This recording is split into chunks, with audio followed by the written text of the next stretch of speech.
Paz de Deus a todos. Hoje vamos falar do Reino dos Céus. O Reino dos Céus é um lugar para onde estamos indo ou é um lugar que está vindo até nós? Hoje nós vamos falar sobre isso.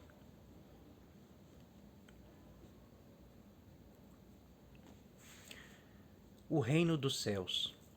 Jesus veio anunciar um reino do céu e não um reino nos céus. Um reino que está vindo. Em Mateus 4, no verso 16 e 17, está escrito assim: o povo que jazia em trevas viu grande luz, e aos que viviam na região da sombra da morte resplandeceu-lhe a luz. Daí por diante passou Jesus a pregar e a dizer: arrependei-vos, porque está próximo o reino dos céus. Em Lucas 22:18, Jesus fala assim: pois vos digo que, de agora em diante, não mais beberei do fruto da videira, até que venha o reino de Deus. Em Lucas 11:2, está escrito assim: então ele os ensinou: quando orardes, dizei: Pai, santificado seja o teu nome, venha o teu reino. Então nós vemos nesses textos que Jesus está dizendo: arrependei-vos, o reino dos céus, ele está próximo.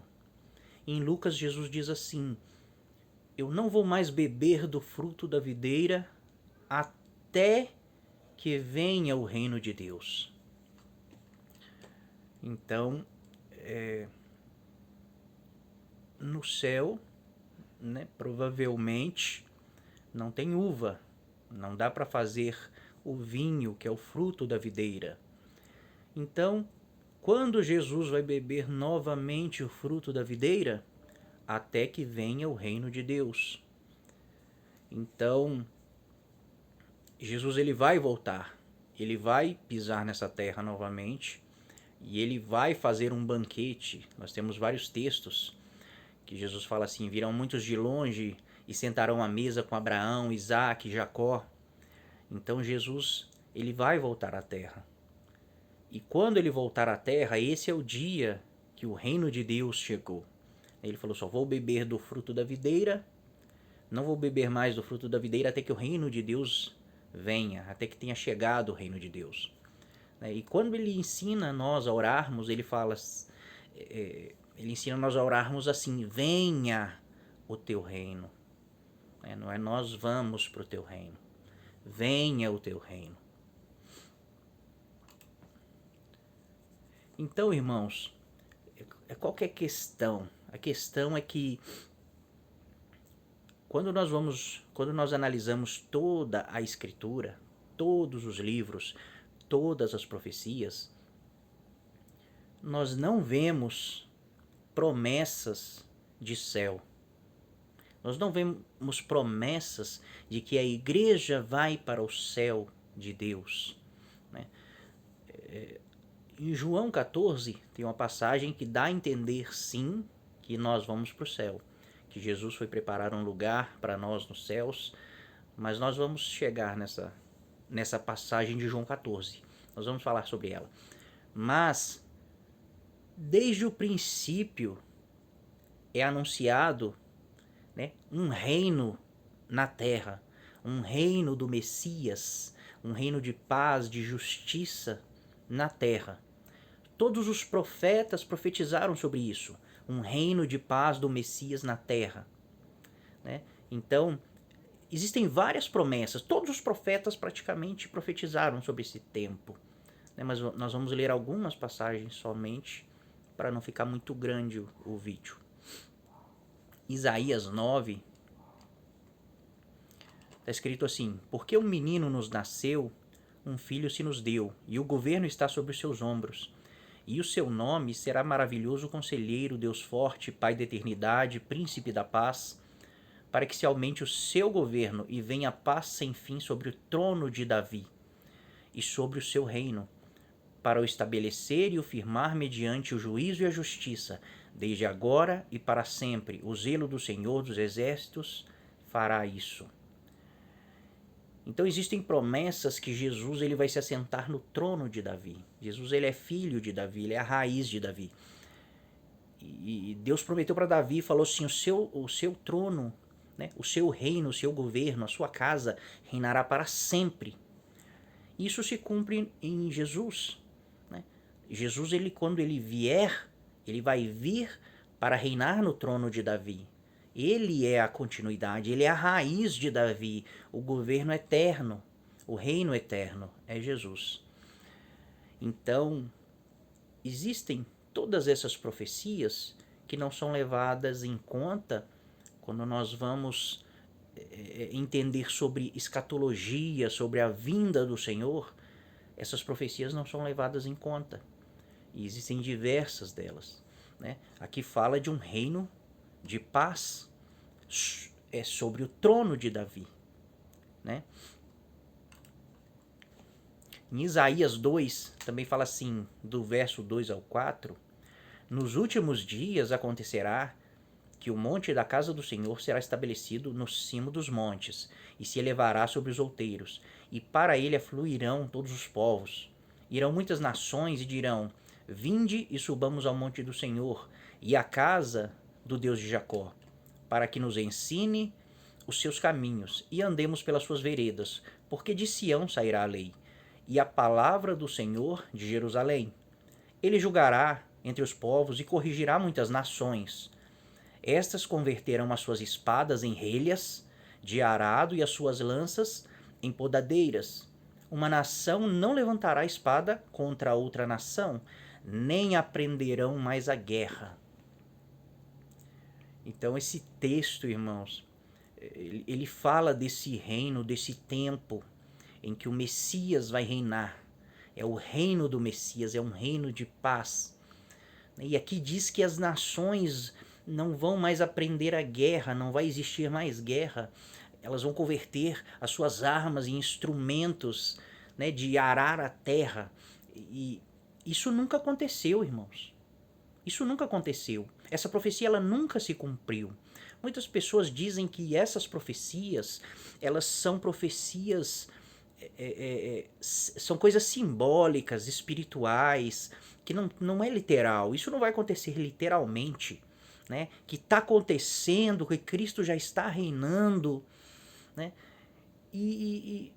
Mas são muitos textos para você espiritualizar. Se tentar espiritualizar todos, nós não conseguimos. Tá, irmãos? Então, mas existe uma promessa. A igreja vai reinar com Cristo. Nós vamos ver essas promessas. Né? E todos os profetas falaram de um reino onde o Messias vai estar reinando na terra. E muitos dizem que hoje Cristo está reinando sobre a igreja. Né? Mas a igreja está reinando porque a promessa é que a igreja vai reinar com Cristo. A igreja está reinando? Não está. Né? Ou a igreja está reinando sobre quem? Sobre a igreja? Igreja, eu reinando sobre o meu irmão, sendo que Jesus ensinou que cada um tem que se considerar menor que os seus irmãos. Né? Cada um tem que se considerar servo do outro. Então a igreja não está reinando. A igreja não está reinando. Então, existem essas promessas. Né? E existe a promessa do reino do Messias. E nós vamos ler mais textos aqui que falam sobre isso. Em Zacarias 14 diz assim: eis que vem o dia do Senhor, em que os teus despojos se repartirão no meio de ti, porque eu ajuntarei todas as nações para a peleja contra Jerusalém. E a cidade será tomada, e as casas serão saqueadas, as mulheres forçadas. Metade da cidade sairá para o cativeiro, mas o restante do povo não será expulso da cidade. Então sairá o Senhor a pelejar contra essas nações, como pelejou no dia da batalha. Naquele dia estarão seus pés sobre o Monte das Oliveiras, que está defronte de Jerusalém. O Senhor, aí eu pulei alguns versos aqui, tá, irmãos? Foi do 4 ao 9, foi o 4, agora é do 9 ao 11. O Senhor será rei sobre toda a terra. Naquele dia, um só será o Senhor, e um só será o seu nome. toda a terra se tornará como a planície de Geba e Rimom, ao sul de Jerusalém.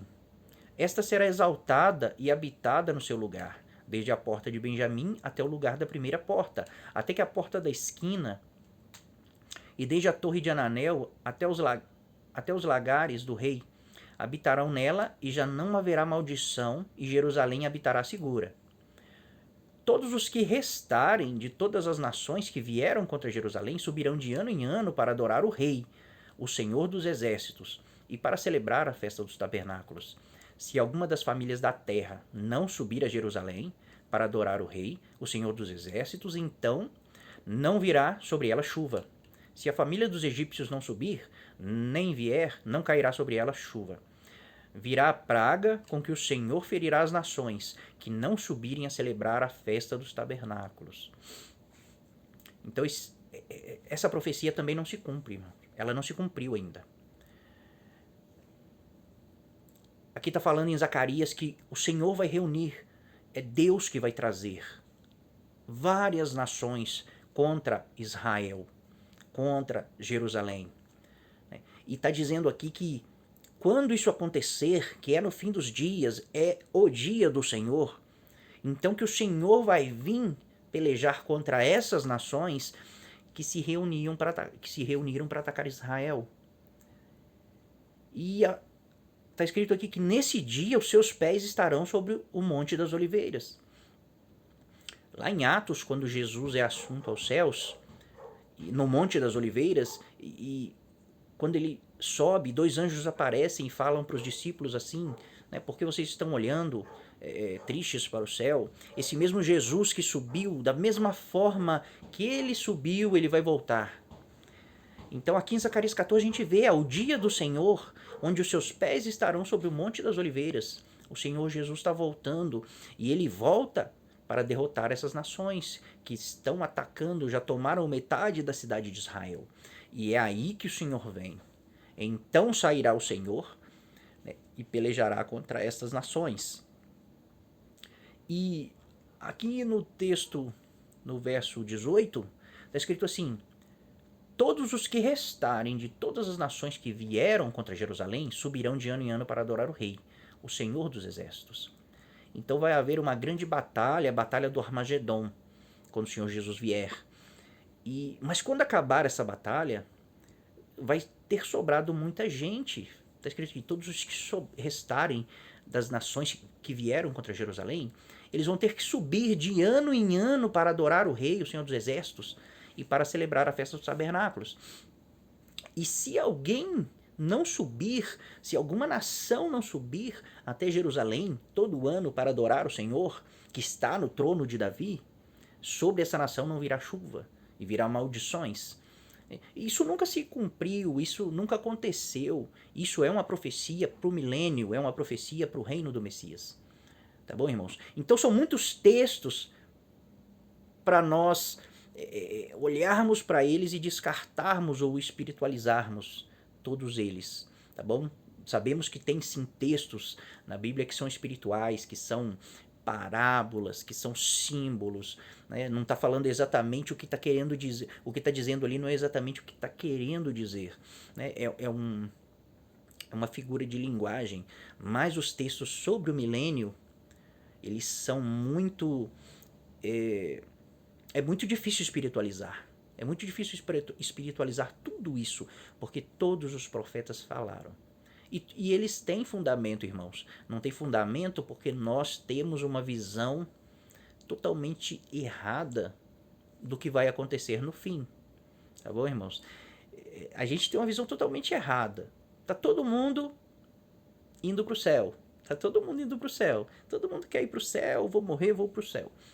Mas quando nós pegamos a história de Deus, o plano de Deus, e pegamos as escrituras, que ele está contando uma história, e vamos de Gênesis até Apocalipse, e lá em Apocalipse tem o fim da história. E quando nós chegamos no fim da história que Deus está contando, nós não estamos no céu. A igreja ressuscitou, a igreja já reinou com Cristo 1000 anos, e depois Deus vem, existe uma ressurreição universal, onde Deus vai julgar todas as pessoas, desde Adão.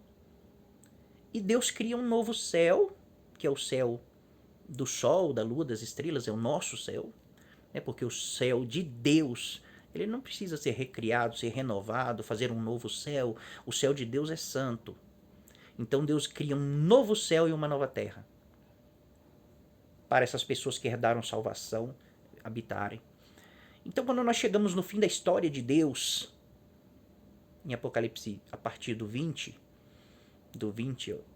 21 e 22, nós vemos que o fim da história que Deus está contando, que o fim do plano de Deus são os homens salvos, ressuscitados, habitando na terra. Deus faz um novo céu e uma nova terra para eles habitarem.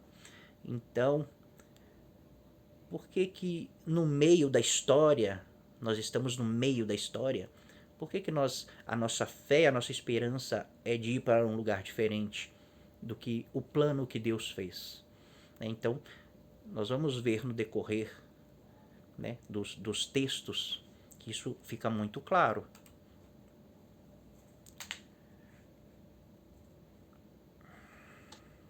O reino prometido. Lá em Tiago está escrito assim, Tiago 2,5. Ouvi, meus amados irmãos, não escolheu Deus os que para o mundo são pobres para serem ricos em fé e herdeiros do reino que ele prometeu aos que o amam? Jesus fala assim, em João 18. Respondeu Jesus, né? Jesus está sendo interrogado por Pilatos e ele responde assim, o meu reino não é deste mundo. Se o meu reino fosse deste mundo, os meus ministros se empenhariam por mim para que não fosse eu entregue aos judeus. Mas agora o meu reino não é daqui. Então Jesus está falando, o meu reino não é daqui mesmo. O meu reino não é desse mundo.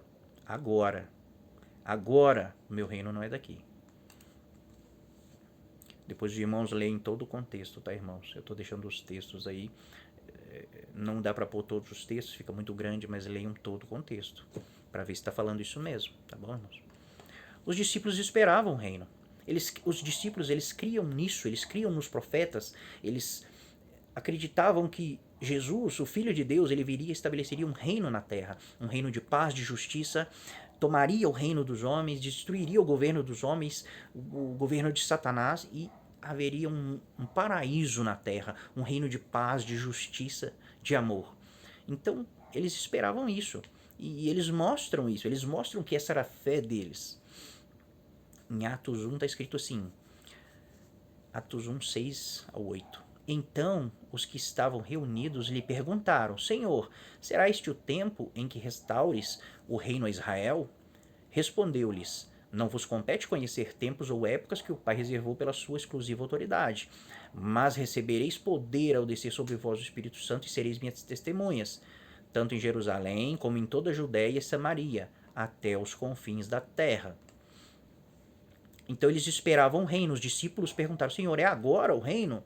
O reino chegou, o Senhor vai estabelecer o reino que é prometido? E Jesus fala, ainda não, mas vocês vão receber poder quando eu derramar sobre vocês o Espírito Santo, e vocês vão ser minhas testemunhas. E em Lucas 1, 31 está escrito assim, a promessa, aqui está a promessa do reino, eles criam no reino porque existia uma promessa, eles sabiam que um dia um reino ia ser estabelecido na terra, o reino do Filho de Deus. Lá em Lucas 1, 31, o anjo aparece para José, né, e ele fala assim, eis que conceberás, darás à luz um filho, a quem chamarás pelo nome de Jesus, esse será grande e será chamado Filho do Altíssimo. Deus o Senhor lhe dará o trono de Davi. Jesus ele vai se assentar no trono de Davi. O que é o trono de Davi? É Jerusalém. Ele vai reinar em Jerusalém 1000 anos. Tá? Seu pai, ele reinará para sempre sobre a casa de Jacó. E o seu reinado não terá fim. Então, quando o Senhor Jesus ele vier e tomar o reino, estabelecer o reino, se assentar no trono de Davi, que é um símbolo, né? Então, o reino dele será eterno, ele reinará para sempre. E o seu reino não terá fim. Então é nisso que os discípulos acreditavam, tá, irmãos? É nisso que eles acreditavam. E lá em Lucas 19, Jesus conta uma parábola exatamente porque os discípulos esperavam esse reino. Então está escrito assim: ouvindo eles estas coisas, Jesus propôs uma parábola, visto, aqui está o motivo por que Jesus ele contou essa parábola. Visto estar perto de Jerusalém e lhes parecer que o reino de Deus havia de manifestar-se imediatamente. Então Jesus estava indo para Jerusalém para morrer. Ele disse que estava indo para Jerusalém, mas ele disse assim: eu vou para Jerusalém e a minha obra será consumada. Então os discípulos, a esperança deles era o reino. Então Jesus provavelmente olhava para eles assim, eles estavam indo felizes, porque estavam achando que Jesus ia chegar e dizer: eu sou o rei, eu sou o filho de Deus, eu sou o Messias, eu sou o filho de Davi. Eles achavam isso e eles estavam indo felizes, achando que o reino ia ser estabelecido, o reino tão prometido. E Jesus, vendo que eles pensavam isso, que eles estavam colocando o coração nisso, Jesus conta uma parábola. Por quê? Porque Jesus viu que eles estavam achando que Jesus estava indo para assumir o trono de Israel e para estabelecer o reino. Então Jesus, como o reino não ia se manifestar imediatamente, agora eles achavam que sim, mas Jesus sabia que não, que primeiro ele veio chamar um povo para o reino, terminar de chamar um povo para o reino, e depois ele ia voltar. Ele conta essa parábola, isso é a parábola, nós vamos ler aqui a parábola.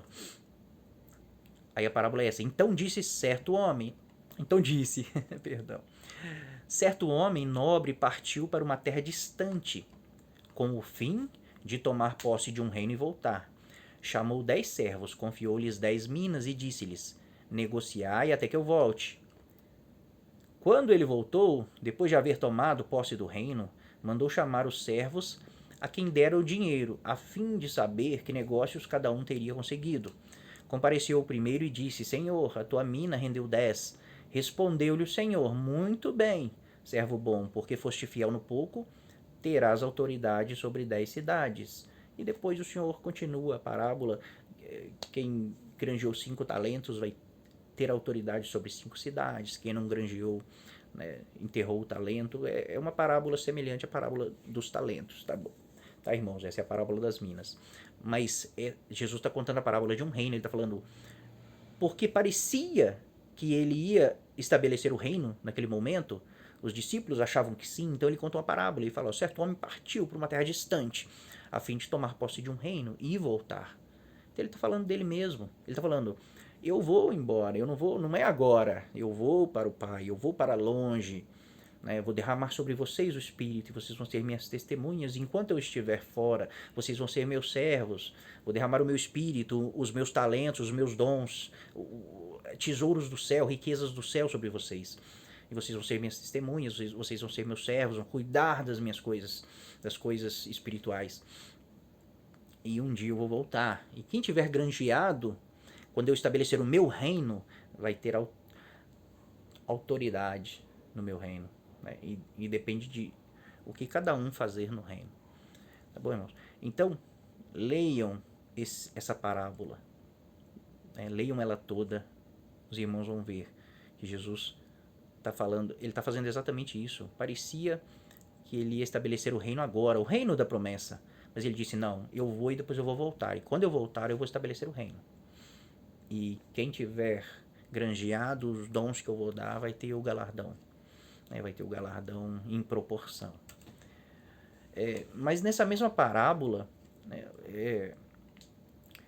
as pessoas, sem ser os servos do Senhor, as pessoas, os concidadãos, eles não queriam que aquele Senhor reinasse sobre eles. Os irmãos leem a parábola toda.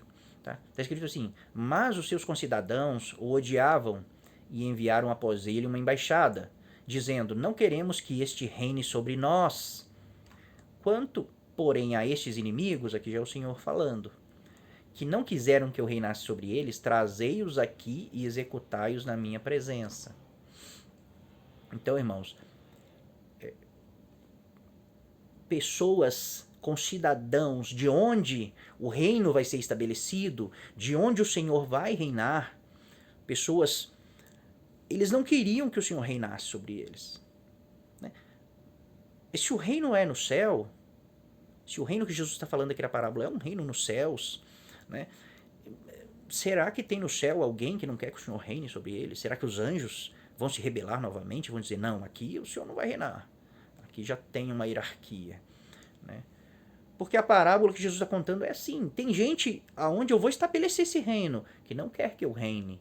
Mas quando eu vier para reinar, eu vou pegar todos eles, né? E eles vão ser jogados vivos no lago de fogo. A gente vê isso na vinda do Senhor, em Mateus 25. Quando o Senhor separa os bodes das ovelhas, né, fala assim, quando o Senhor vier e sentar no trono da sua glória, reunirá todas as nações na sua presença, separará os bodes das ovelhas, né, e os bodes ele vai lançar vivo no lago de fogo. Então, essa parábola é a parábola do reino. O Senhor foi, ele vai voltar. Quando ele voltar, ele vai galardoar os seus servos. Mas aqueles que não quiseram que o Senhor reinasse sobre eles, né, eles vão ser punidos. Aqui nós temos a igreja no reino. Em Salmos 2, está escrito assim, proclamarei o decreto do Senhor. Ele me disse, tu és meu servo, eu hoje te gerei. Está falando de Jesus. Pede-me e te darei as nações por herança, e as extremidades da terra por tua possessão. Com vara de ferro as regerá e as despedaçará como um vaso de oleiro. Então isso é um salmo, é uma promessa, né? É Deus falando com o Senhor, com seus, né? Com o servo do Senhor, que representa Jesus. E está falando assim, pede e te darei as nações por herança, né? E as extremidades da terra por sua possessão. Com vara de ferro as regerá e as despedaçará como um vaso de oleiro. Isso aqui está nos Salmos. Lá em Apocalipse 19, a gente vê o cumprimento desse salmo. Está escrito assim, sai da sua boca uma espada afiada, para com ela ferir as nações. Ele mesmo as regerá com cetro de ferro, e pessoalmente pisa o lagar do vinho do furor da ira do Deus Todo-Poderoso. É o mesmo texto, né, irmãos? Mas aqui está se cumprindo o que foi profetizado nos Salmos. Então ele vai reger as nações, ele vai ferir as nações e ele mesmo as regerá com cetro de ferro. Reger também quer dizer apacentar. Em Apocalipse 2, 26, Jesus ele faz essa promessa e ele inclui a igreja. Ele diz assim, ao vencedor que guardar até o fim as minhas obras, eu lhe darei autoridade sobre as nações, e com cetro de ferro as regerá e as reduzirá a pedaços, como se fossem objetos de barro. Então, tanto Salmos como Apocalipse está falando do mesmo assunto, está falando que o Senhor vai vir e ele vai apacentar as nações, ele vai ferir com cetro de ferro. Quando o Senhor Jesus vier, ele vai sim ferir as nações. Todos os ímpios serão mortos. Mas ele vai reger os restantes. Lembra que nós lemos lá em Zacarias 14? Vai restar, vai sobrar muitas pessoas de todas as nações. E o Senhor vai reger com cetro de ferro durante o seu reino. Vai ser um reino de justiça. Por isso, cetro de ferro. Não vai ter lugar para injustiça. Né? E lá em Apocalipse 19 é o cumprimento disso. É o cumprimento, é o Senhor vindo para reinar, para reger as nações com cetro de ferro. Né? Ele vai ferir as nações e depois vai regê-las. E ele promete isso à igreja, Apocalipse 2. Ao vencedor que guardar até o fim as minhas obras, eu lhe darei autoridade sobre as nações. É autoridade sobre o céu? É sobre os anjos? Que a igreja vai ter autoridade? É sobre as nações. E com cetro de ferro as regerá, as nações, né, e as reduzirá a pedaços como se fosse objeto de barro.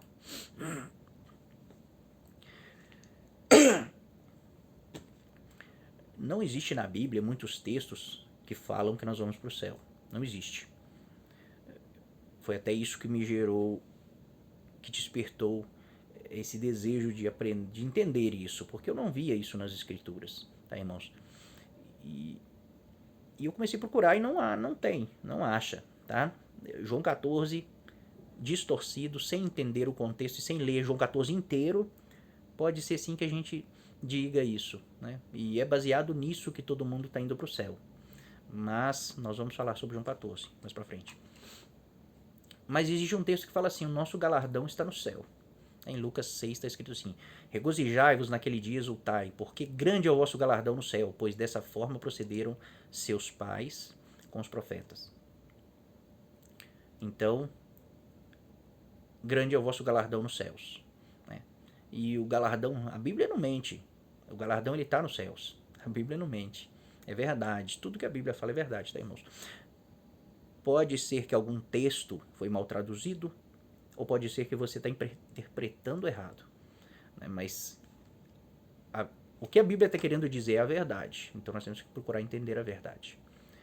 Então o galardão ele está no céu. O nosso galardão está nos céus. Né? Nós vimos a parábola do reino. Quando eu voltar, né, o servo que com o dom que eu dei, ele rendeu 10. Então ele vai ter autoridade sobre 10 cidades. Isso é o galardão, tá, irmãos? Em Apocalipse 22, Jesus fala assim: eis que venho sem demora, e comigo está o galardão que tenho para retribuir a cada um segundo as suas obras. Então Jesus está falando: eu venho, quando eu vier, comigo está o galardão, e eu vou retribuir cada um segundo as suas obras. Então o galardão está no céu, sim. Mas quando o Senhor vier, ele vai trazer o galardão. Porque o galardão é o reino. O galardão não é... nós não vamos ganhar tesouros. Os tesouros no céu é isso, é o reino. Qual a sua posição no reino? Qual a hierarquia que você vai... qual a sua hierarquia no reino? Porque todo reino tem uma hierarquia. Então, o galardão é isso. Jesus falou lá: você foste fiel no pouco, rendeu 10 minas da mina que eu te dei. Eu te dei uma, você rendeu 10. Agora você vai ter autoridade sobre 10 cidades. Essa parábola é a melhor para mim, que interpreta realmente o que vai acontecer. Tá bom, irmãos? Então, o galardão está no céu, sim, agora, hoje. Mas quando o Senhor vier, ele vai trazer, porque o reino vem com ele. Tem um texto também, Filipenses 3:20, que fala assim: a nossa pátria está nos céus. Né? Fala assim: pois a nossa pátria está nos céus, de onde também aguardamos o Salvador, o Senhor Jesus Cristo. Mas o próprio texto aqui está falando assim: de onde também aguardamos o Salvador. Então, ele está dizendo assim: a nossa pátria está no céu. E o nosso Salvador também está lá. E assim como nós esperamos o Salvador vir, nós também esperamos a pátria vir. Né? E em Hebreus 13:14 está escrito assim: na verdade não temos aqui cidade permanente, né, aqui na terra, mas buscamos a que há de vir.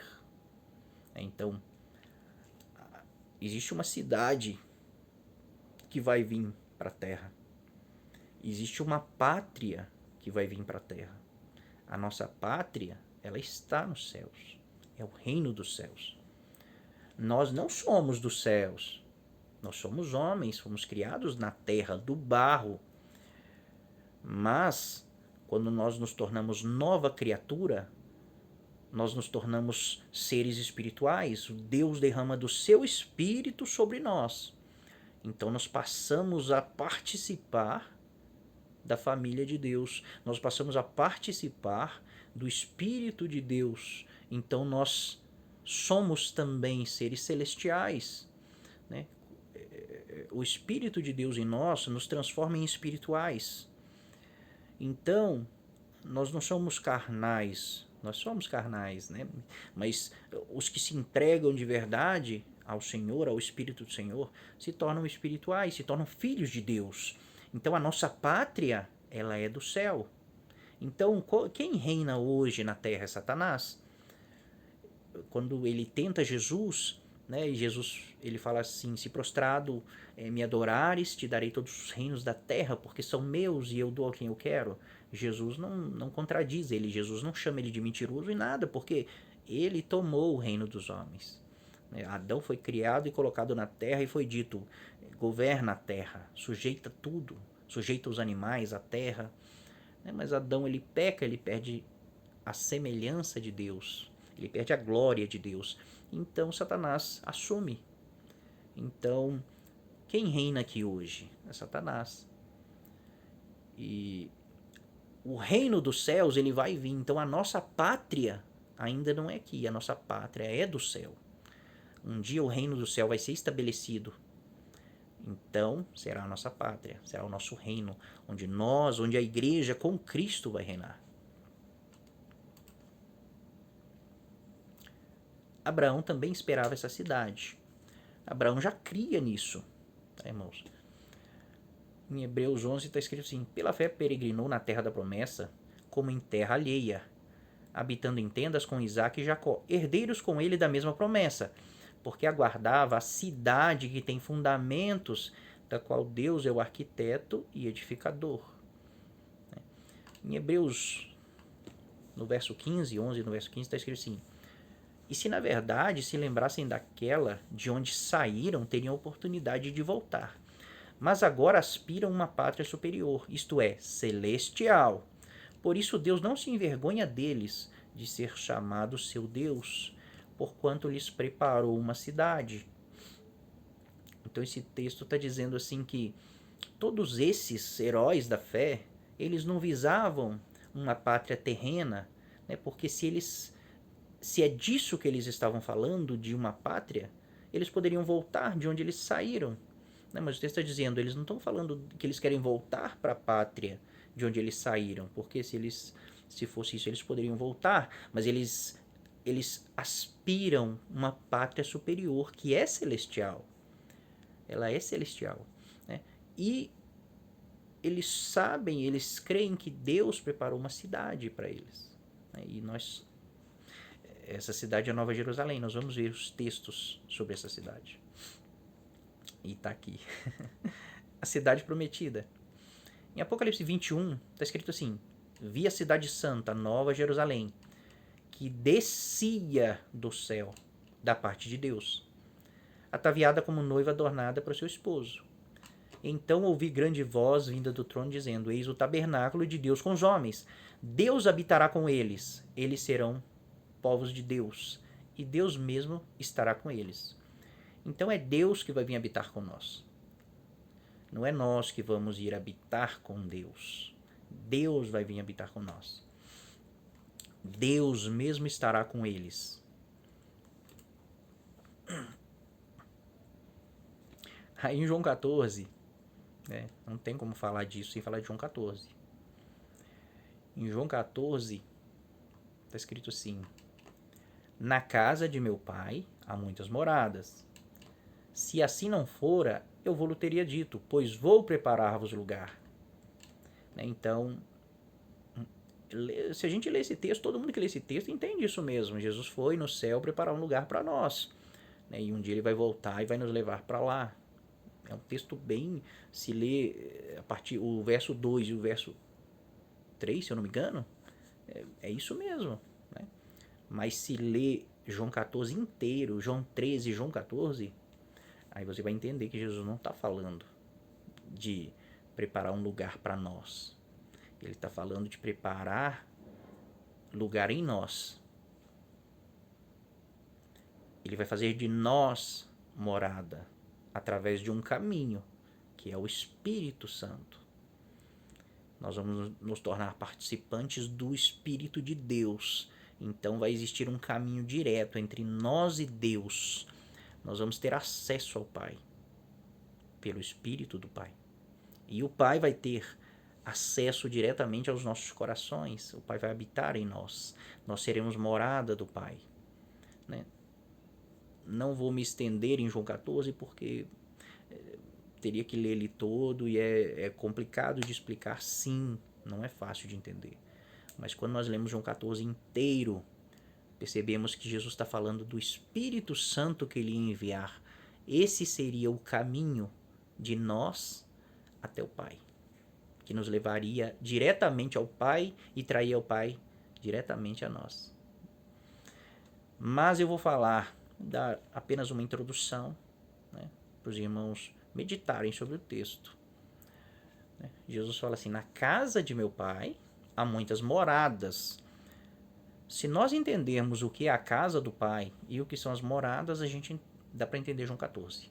Não tem, aí não tem confusão, é muito simples. Depois que nós entendemos isso, o que é a casa do Pai e o que são as moradas. Antes, a casa do Pai, nós temos que entender isso, era o templo, o tabernáculo, depois o templo de Salomão. Ali era o lugar que o Pai habitava com os homens. Ali era o lugar que o Pai falava com os homens. Né?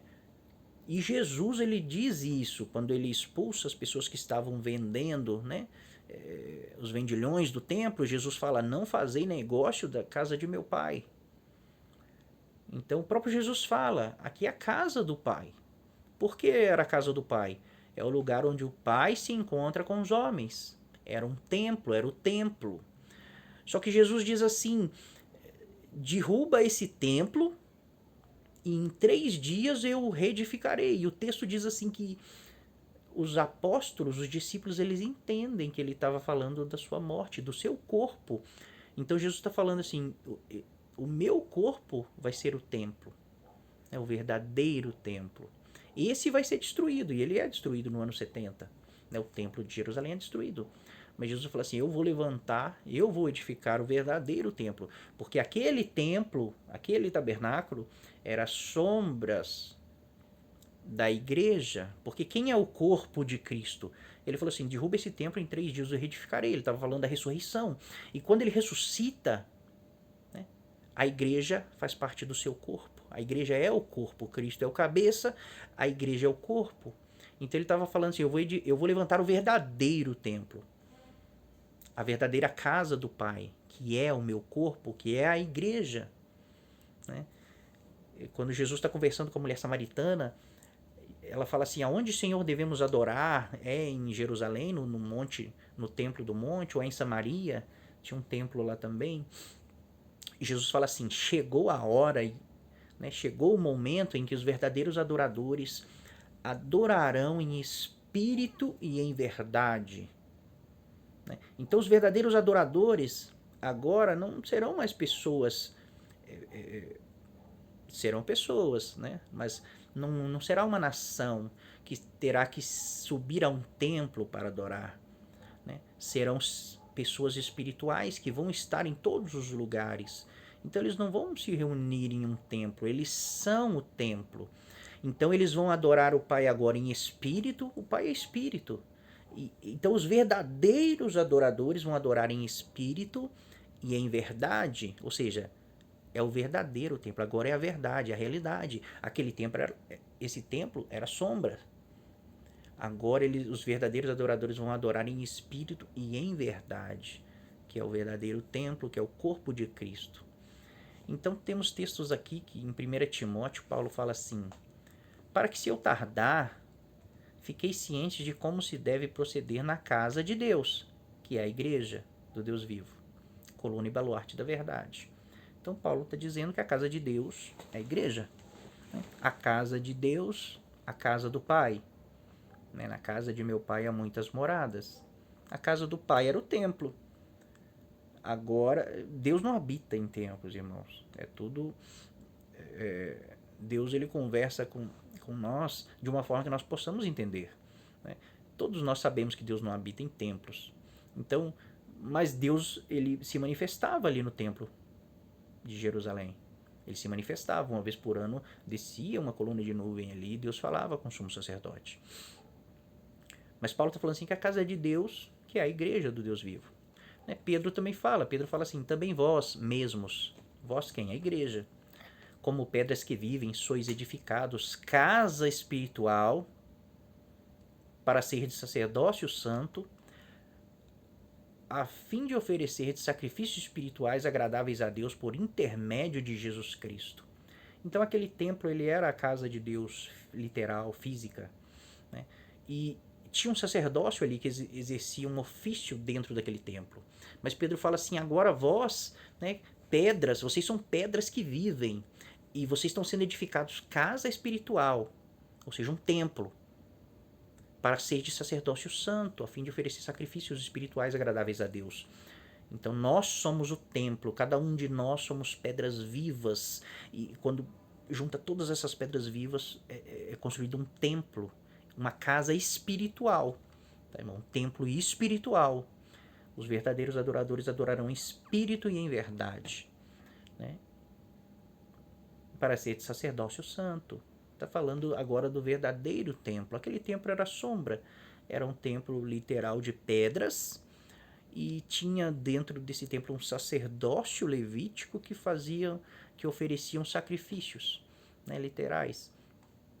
Mas agora nós somos uma casa espiritual, pedras vivas, né? Aquele templo era feito de pedras mortas, pedras. Nós somos pedras vivas e edificando um templo, e nós também somos o sacerdócio que oferece sacrifícios espirituais agradáveis a Deus.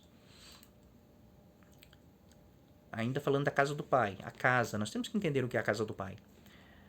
E Hebreus fala assim: e Moisés era fiel em toda a casa de Deus, ou seja, no tabernáculo, né? Na época de Moisés era um tabernáculo, como servo, para testemunho das coisas que havia de ser anunciadas. Cristo, porém, como filho em sua casa, a qual somos nós, se guardarmos firme até o fim a ousadia e exultação da esperança. Então Cristo é filho, né? Moisés, ele servia na casa de Deus daquela época, o tabernáculo. Mas Cristo, que é o filho, agora ele serve em sua casa, que somos nós, a igreja. A casa do Pai é a casa do Filho.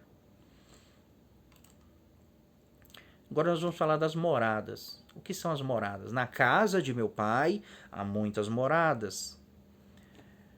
Em João 14, no próprio João 14, onde fala na casa do meu Pai há muitas moradas, quando nós chegamos no verso 23, está escrito assim: respondeu Jesus: se alguém me ama, guardará a minha palavra, e meu Pai o amará, e viremos para ele e faremos nele morada. Então lá no verso 2, Jesus está falando assim: na casa de meu Pai há muitas moradas. E lá no verso 23 está falando assim: se alguém me amar e guardar as minhas palavras, eu e o Pai viremos e faremos nele morada. Viremos como? Através do Espírito. Porque João 14 está falando do derramar do Espírito Santo. Não está falando de levar nós para lugar nenhum. Através do Espírito Santo, nós vamos ao Pai. Nós temos acesso ao Pai. Por isso que Jesus ele diz assim, ainda antes de Jesus morrer, ainda na terra, ele fala assim para os discípulos, como é que ele fala? Rogo... Não, acho que é em João 14 mesmo. Depois os irmãos leem um texto todo, ele fala assim, na casa de meu Pai há muitas moradas, se assim não for, eu não vos teria dito, vou preparar-vos lugar, e se eu for preparar lugar, voltarei e vos levarei para mim mesmo. Aí ele diz assim, para que onde eu estou, estejais vós também. Só que algumas traduções traduziram esse estou como para que onde eu estiver, mas não é essa palavra que está lá. Quando você pode entrar no dicionário, pode ver a palavra. Lá é a palavra estou. Jesus está falando, para que onde eu estou, ou seja, eu estou agora, estejais vós também. Mas Jesus estava na terra. Só que Jesus, ele já tinha o Espírito de Deus. Ele já tinha o Espírito Santo. Então ele já tinha uma ligação com o Pai. Ele já estava no Pai. Por isso ele disse, eu vou preparar um lugar, preparar vocês como morada, para que onde eu estou no Pai. Jesus, o Espírito Santo tinha sido derramado sobre ele. Para que onde eu estou, estejais vós também. Então esse é o caminho que ele foi preparar, o Espírito Santo. E ele diz aqui, então, se alguém guardar a minha palavra, eu e o Pai viremos e faremos nele morada. Então as moradas é cada um de nós. Né?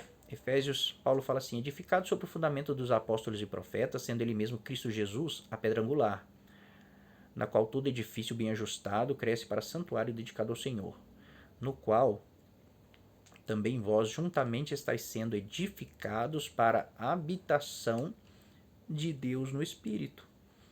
Habitação e morada é a mesma coisa, irmãos. Então,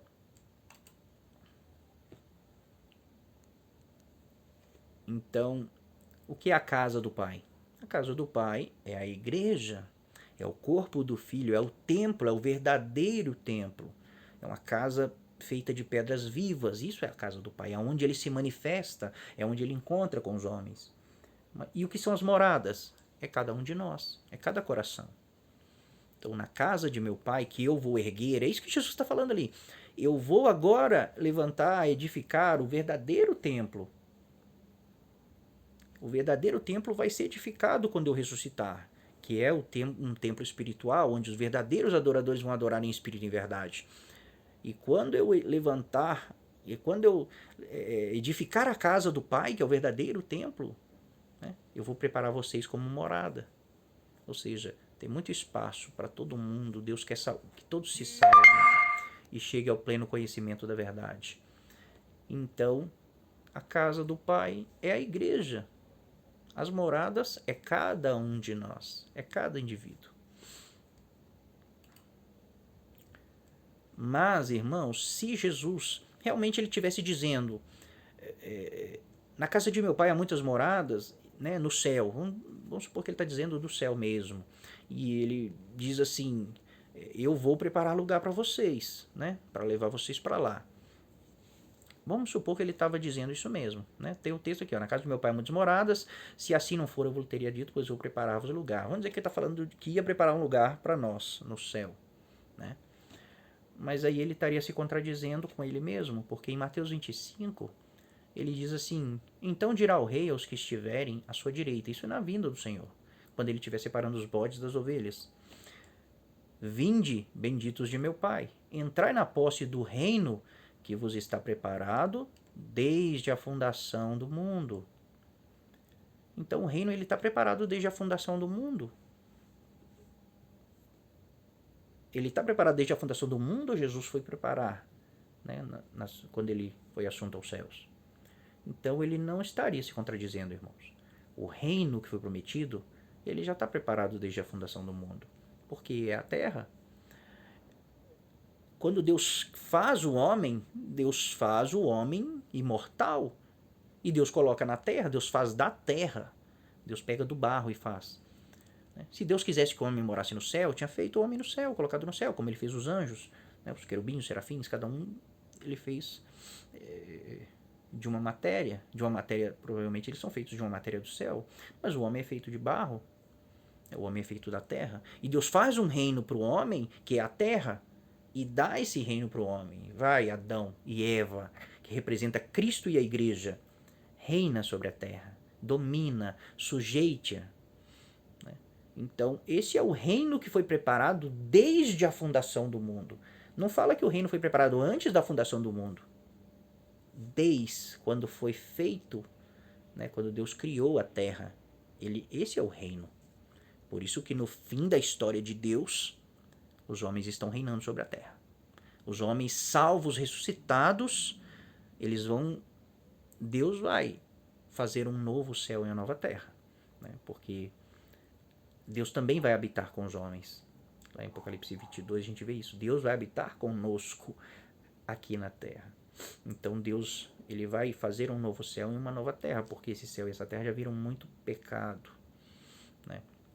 Então Deus vai fazer um novo céu e uma nova terra para Deus poder habitar com os homens. Mas os homens não vão para o céu, eles vão ficar nessa nova terra, porque o homem é de terra, o homem é de barro.